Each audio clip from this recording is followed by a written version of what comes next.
Satanism and Magic in the Age of the Moulin Rouge. How did some of the most illustrious names of fin de siècle French literature end up in a newspaper battle over witchcraft and evil spirits? In January 1893, the reputable Parisian newspaper Gil Blas published a letter to the editor by best-selling author Stanislas de Guaita. In it, de Guaita denies rumors that he is a sorcerer and a Satanist, describing in lush detail what others have said about him.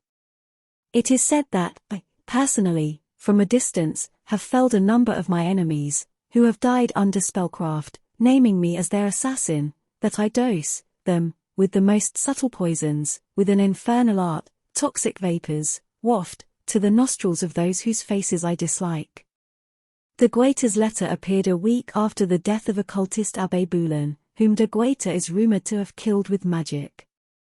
In his defense, de Guaita accuses two fellow writers, Jules Bois and Joris-Karl Huysmans, of spreading rumors about his role in Boullan's death and publishing them in newspapers.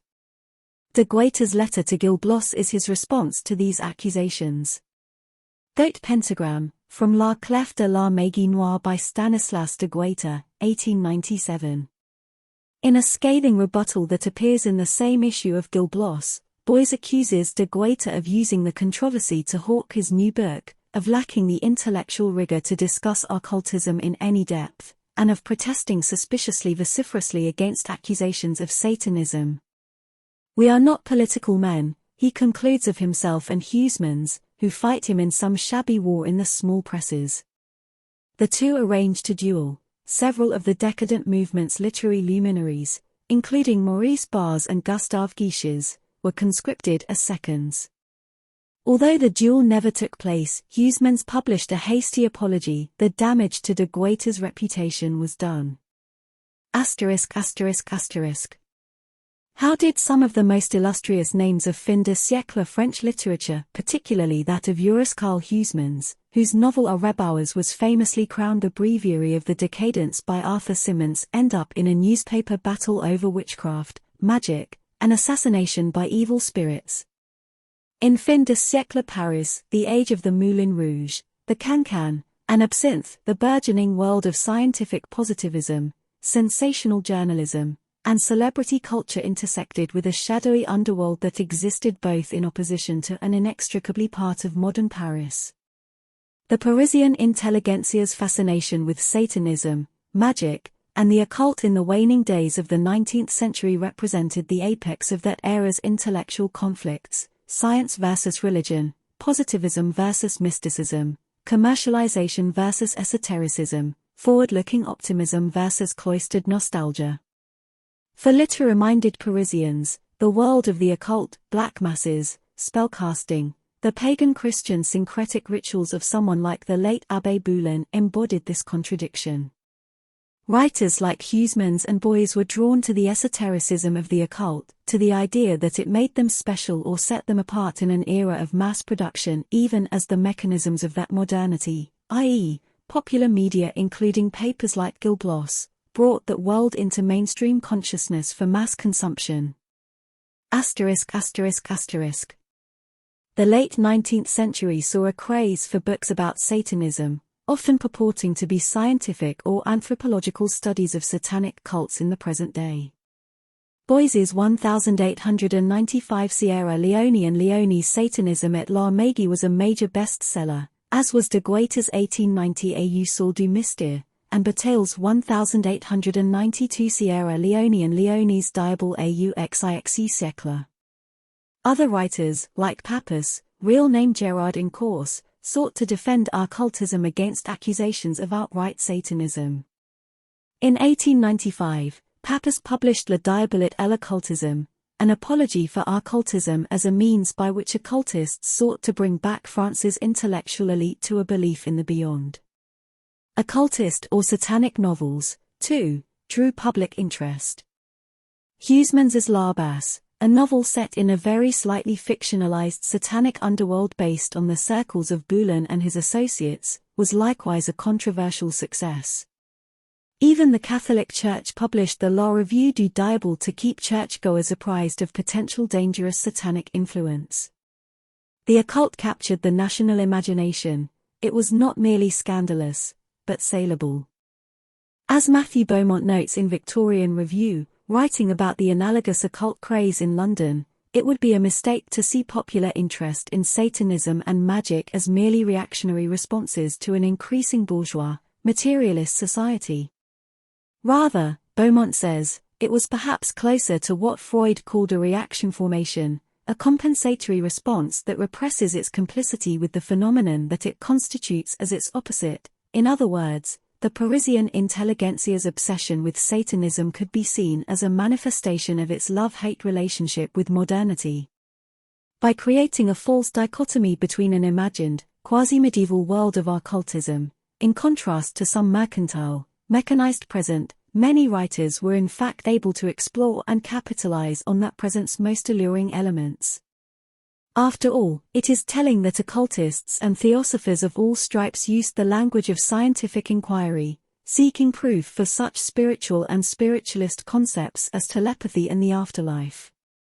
Figures like the famous neurologist Jean-Martin Charcot, whose treatment of female hysteria, by stimulating women before male audiences in an operating theatre, embodies the era's performative sensationalism, simultaneously cast themselves as scientific heroes and quasi-magicians.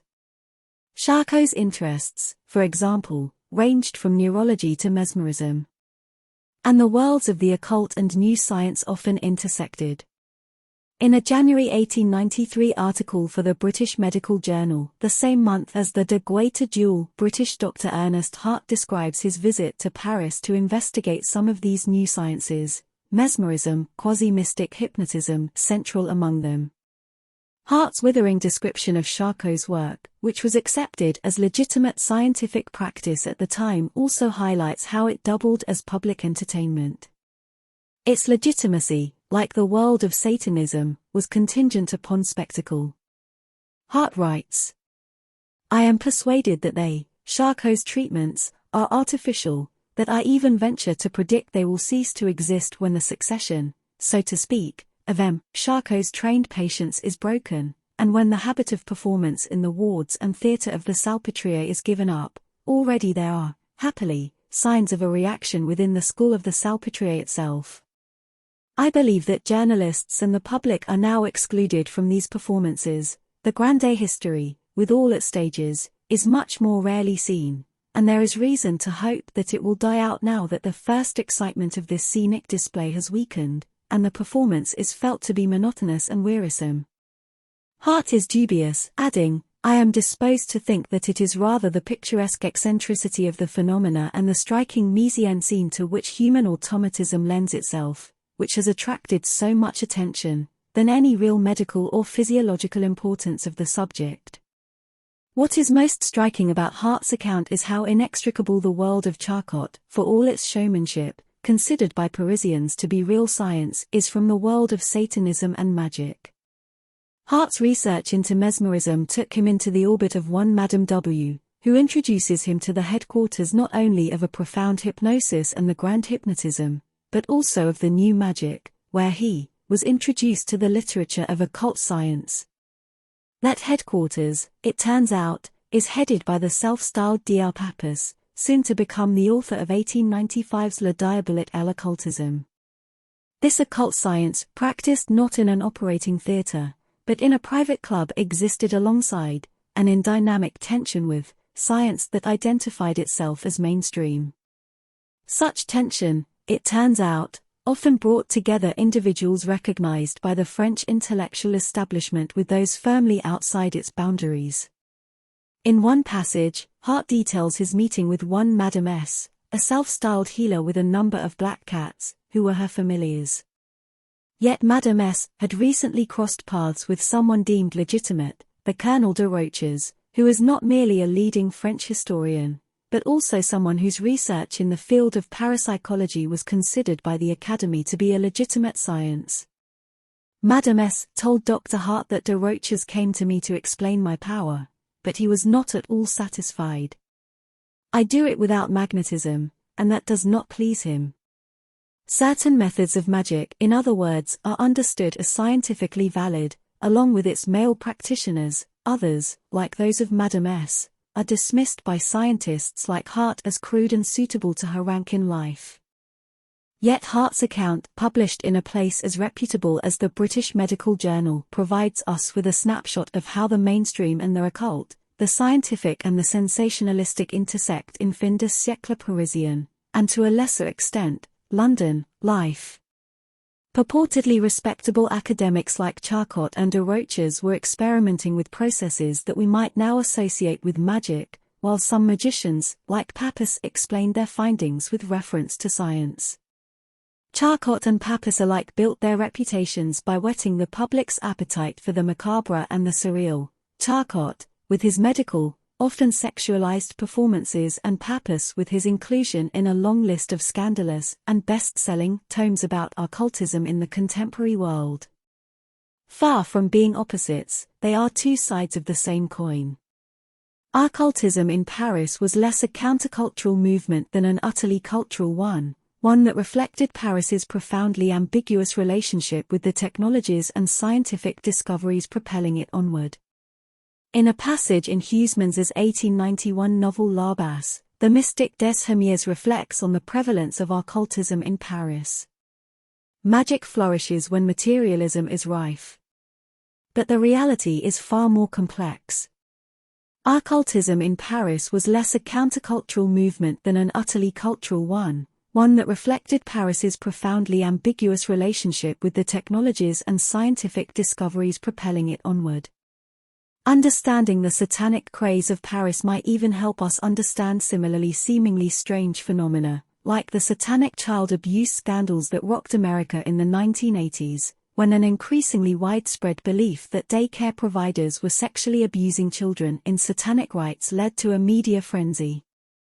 There, too, we find examples of moral panic as a response to a shifting, modernizing social landscape. Example, the increasing number of women in the workforce, the outsourcing of child-rearing to daycare centers. So, too, do we find a genesis of this panic in a sensationalism made possible by an analogous landscape of media discourse that transforms the diabolical into the celebrity. Popular obsession with satanic sexual abuse began with the best-selling Michelle Remembers, a psychiatrist's account of helping his patient retrieve false memories.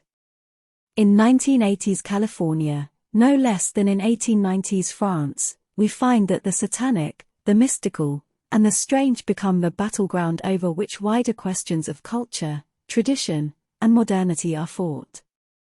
What seems at first glance to be one of fin de siècle Paris's strangest subcultures tells us, in the end, about Paris itself.